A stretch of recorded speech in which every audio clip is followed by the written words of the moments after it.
Bonjour à tous, cette séquence vidéo sera dédiée à l'amplificateur agrès commune.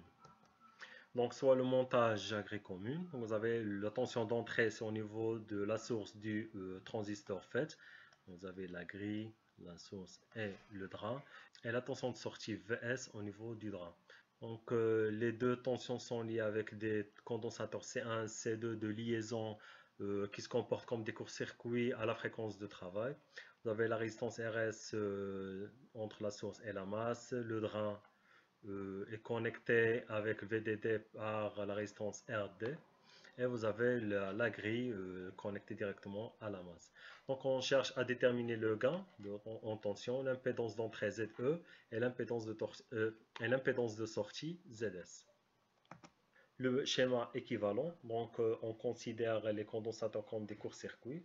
Donc vous avez le condensateur, ici vous avez la tension VE, le condensateur C1, donc qui sera un fil.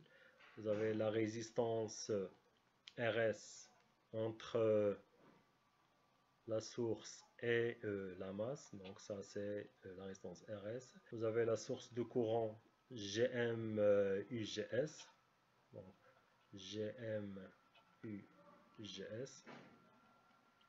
en parallèle avec la résistance RDS. Vous avez donc la résistance RD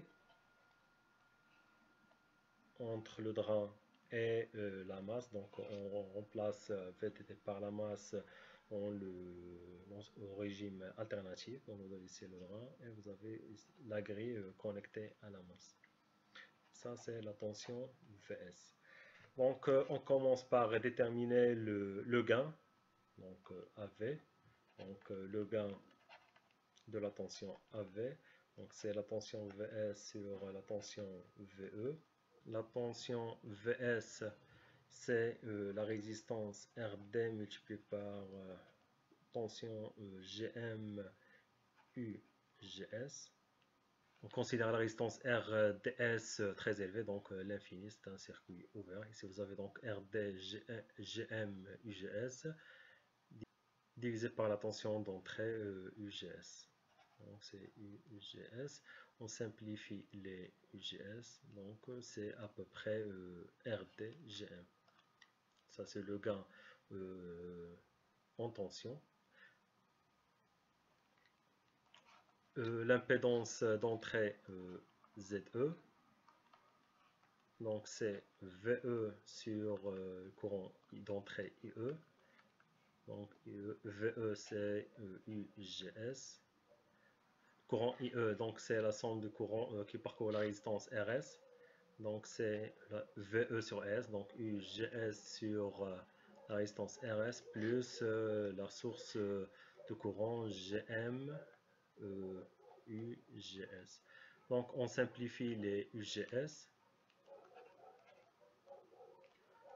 Donc c'est RS, GM, RS plus 1. Donc ça c'est l'impédance d'entrée. Et l'impédance de sortie, c'est à peu près la résistance RT.